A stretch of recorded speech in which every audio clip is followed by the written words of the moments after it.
Iran যুদ্ধের সর্বশেষ অবস্থা জানতে সাথেই থাকুন। গত কয়েক ঘণ্টায় যা যা ঘটেছে, আমরা 2 সপ্তাহের মধ্যে আঘাত না করলে তারা পারমাণবিক অস্ত্র পেয়ে যেত। ট্রাম্প। যুক্তরাষ্ট্রের প্রেসিডেন্ট ডোনাল্ড ট্রাম্প ইরানে হামলার বিষয়ে বলেছেন, আমরা যদি 2 সপ্তাহের মধ্যে আঘাত না করতাম তাহলে তারা একটি পারমাণবিক অস্ত্র পেয়ে যেত। পাগলাটে মানুষদের হাতে পারমাণবিক অস্ত্র থাকলে খারাপ কিছু ঘটে। হোয়াইট হাউসে যুদ্ধ সংক্রান্ত নয় এমন একটি গোলটেবিল বৈঠকে বক্তব্য দেওয়ার সময় তিনি এই কথা বলেন। প্রসঙ্গত, ইরান দীর্ঘদিন ধরে বলে আসছে যে তাদের পারমাণবিক কর্মসূচি শান্তিপূর্ণ। আন্তর্জাতিক পারমাণবিক শক্তি সংস্থা বা IAEA এর মহাপরিচালক মঙ্গলবার সামাজিক মাধ্যমে লিখেছেন, সংস্থাটি এ বিষয়ে নিশ্চিত করতে পারছে না।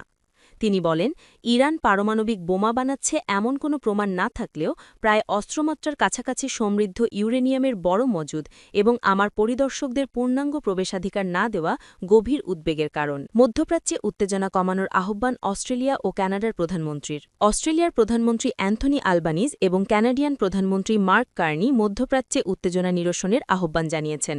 যদিও তারা বলছেন, যতক্ষণ না পর্যন্ত না ইরান তাদের পারমাণবিক অস্ত্র তৈরি বন্ধ না করবে ততক্ষণ পর্যন্ত যুদ্ধবিরতি হওয়া উচিত নয়। বিশ্ব উত্তেজনা নিরসন দেখতে চায়। আমরা দেখছি যে উপসাগরীয় দেশগুলো যারা এর সাথে জড়িত ছিল না তারাও হামলার শিকার হচ্ছে, এমনকি বেসামরিক এবং পর্যটন এলাকাগুলোতেও হামলা চালানো হচ্ছে। আমরা লক্ষ্য অর্জনও দেখতে চাই। ক্যানবেরায় সফররত ক্যানাডিয়ান প্রধানমন্ত্রীর সাথে এক যৌথ সংবাদ সম্মেলনে আলবানিজ সাংবাদিকদের একথা বলেন। মার্ক কার্নিও অস্ট্রেলিয়ার প্রধানমন্ত্রীর মতো মধ্যপ্রাচ্যে উত্তেজনা নিরসনে একই সুরে কথা বলেছেন। এখন আমাদের মধ্যে শত্রুতা ছড়িয়ে পড়েছে তা স্বীকার করি আমরা, তবে বেসামরিক নাগরিক এবং বেসামরিক অবকাঠামো লক্ষ্য করে হামলা বন্ধ করা দরকার। যুদ্ধবিরতি কার্যকর হওয়ার আগে এগুলো প্রয়োজনীয় শর্ত। শনিবার থেকে শুরু হওয়া ইরানের উপর ইসরায়েল ও যুক্তরাষ্ট্রের হামলায় এই দুই নেতাই সমর্থন করেছেন। ইরানের উপর হামলায় যোগ দেবেন কিনা জানতে চাইলে কার্নি বলেন, তিনি কখনোই স্পষ্টভাবে অংশগ্রহণকে উড়িয়ে দেবেন না।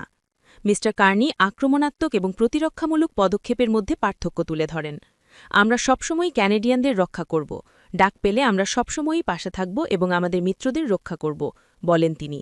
মধ্যপ্রাচ্য থেকে ইউরোপীয় শহরগুলোই বিশেষ ফ্লাইট চালাবে কাতার এয়ারওয়েজ। কাতার এয়ারওয়েজ ঘোষণা করেছে যে তারা বৃহস্পতিবার মধ্যপ্রাচ্য থেকে ইউরোপের বেশ কয়েকটি শহরে বিশেষ ফ্লাইট পরিচালনা করবে।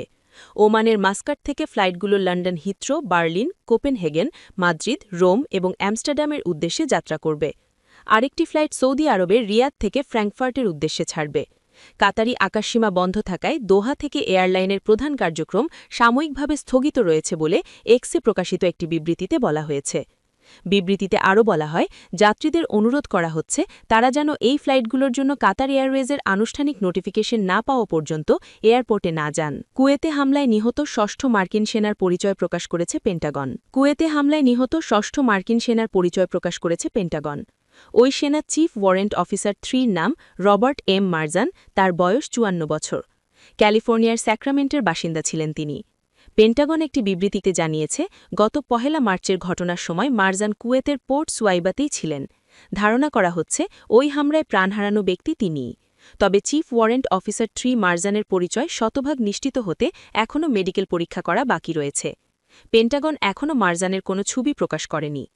রোববার কুয়েতের পোর্ট সুয়াইবাতে অবস্থিত একটি কমান্ড সেন্টারে চালকবিহীন বিমান হামলায় ৬ জন মার্কিন সেনা নিহত হন। দোহায় মার্কিন দূতাবাসের আশেপাশের বাসিন্দাদের সরিয়ে নিয়েছে কাতার। দোহায় মার্কিন দূতাবাসের আশেপাশে বসবাসকারী নাগরিকদের সাময়িক প্রতিরোধক পদক্ষেপের হিসেবে সরিয়ে নেওয়া হচ্ছে বলে জানিয়েছে কাতারের অভ্যন্তরীণ মন্ত্রণালয়। সামাজিক যোগাযোগ মাধ্যম এক্সে এক পোস্টে এই মন্ত্রণালয় জানিয়েছে, প্রয়োজনীয় প্রতিরোধক পদক্ষেপের অংশ হিসেবে তাদের জন্য উপযুক্ত বাসস্থানের ব্যবস্থা করা হয়েছে। এই সপ্তাহে সৌদি আরব, কুয়েত এবং দুবাইয়ের মার্কিন কনসুলেটে ড্রোন হামলার পর এই সিদ্ধান্ত নেওয়া হয়েছে। এই সপ্তাহে যুক্তরাষ্ট্রের স্টেট ডিপার্টমেন্ট মার্কিন নাগরিকদের দ্রুত মধ্যপ্রাচ্য ত্যাগ করতে নির্দেশ দিয়েছে, যদিও এই অঞ্চলে বিমানের অনেক ফ্লাইটই বাতিল বা স্থগিত হয়েছে। দেশটির পররাষ্ট্র মন্ত্রণালয়ের একজন কর্মকর্তা জানিয়েছেন, ২৮ ফেব্রুয়ারি থেকে মধ্যপ্রাচ্য থেকে প্রায় ১৭,৫০০ জন মার্কিন নাগরিক দেশে ফিরে এসেছেন। বেশ কয়েকটি মিসাইল ছুড়েছে ইরান, দাবি ইসরায়েলের সেনাবাহিনীর। বৃহস্পতিবার সকালে ইসরায়েলকে লক্ষ্য করে ইরান বেশ কয়েকটি মিসাইল নিক্ষেপ করেছে বলে জানিয়েছে দেশটির সেনাবাহিনী। প্রতিবেদনের তথ্য অনুযায়ী গত ২ ঘণ্টায় ইসরায়েলের ৩টি সতর্ক সংকেত দেওয়া হয়েছে। বার্তা সংস্থা এএফপির প্রতিবেদী জেরুজালেমে বিস্ফোরণের শব্দ শুনতে পেয়েছেন। ইসরায়েলি ইমার্জেন্সি সার্ভিসেস এজেন্সির বরাতে দেওয়া এই সংবাদ সংস্থাটি জানিয়েছে, ক্ষয়ক্ষতির কোনো খবর পাওয়া যায়নি। সাধারণ মানুষকে এখন আশ্রয়কেন্দ্র ছেড়ে যাওয়ার অনুমতি দিয়েছে ইসরায়েলি সেনাবাহিনী, জানিয়েছে সংবাদ সংস্থাটি। মধ্যপ্রাচ্যসহ বিভিন্ন অঞ্চলে বঞ্চনা বেড়ে যাওয়ায় বহু মানুষ বাস্তুচ্যুত হয়েছে, বলেছে জাতিসংঘের শরণার্থী বিষয়ক সংস্থা UNHCR। সংস্থাটি জানিয়েছে হামলার পর প্রথম 2 দিনেই প্রায় 1 লক্ষ মানুষ তেহরান ছেড়ে চলে গেছে। লেবাননে বলা হয়েছে সেখানে 58,000 মানুষ অন্যের বাড়ি, রাস্তা বা খোলা ময়দানের মতো জায়গায় আশ্রয় নিয়েছে। সিরিয়ার পক্ষ থেকে জানানো হয়েছে যে 2রা মার্চ প্রায় 10,000 সিরিয়ান এবং প্রায় 1,000 লেবানিজ দেশটিতে প্রবেশ করেছে, যা দৈনিক গড় প্রবেশের সংখ্যার প্রায় 3 গুণ। আত্মসমর্পণ না করার ঘোষণা হেজবোল্লার। হেজবোল্লার নেতা নাইম কাসেম বলেছেন, ইরান সমর্থিত এই সংগঠন ইসরায়েলের সাথে যুদ্ধ আরও গাঢ় হয়ে যাওয়ার মধ্যেও আত্মসমর্পণ করবে না। সোমবার আঞ্চলিক সংঘাত লেবাননে ছড়িয়ে পড়ার পর এটি ছিল তার প্রথম প্রকাশ্য ভাষণ।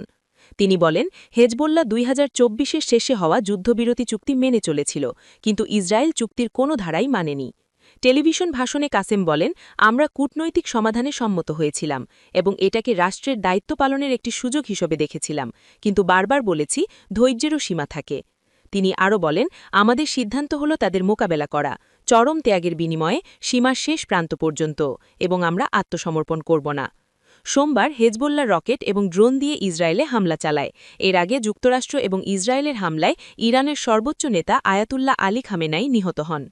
ইসরায়েল এর প্রতিক্রিয়ায় ব্যাপক বিমান হামলা চালিয়েছে এবং দক্ষিণ লেবাননে সেনা মোতায়েন করেছে। এই পরিস্থিতিতে লক্ষ লক্ষ সাধারণ মানুষ ঘরবাড়ি ছেড়ে পালাতে বাধ্য হয়েছে।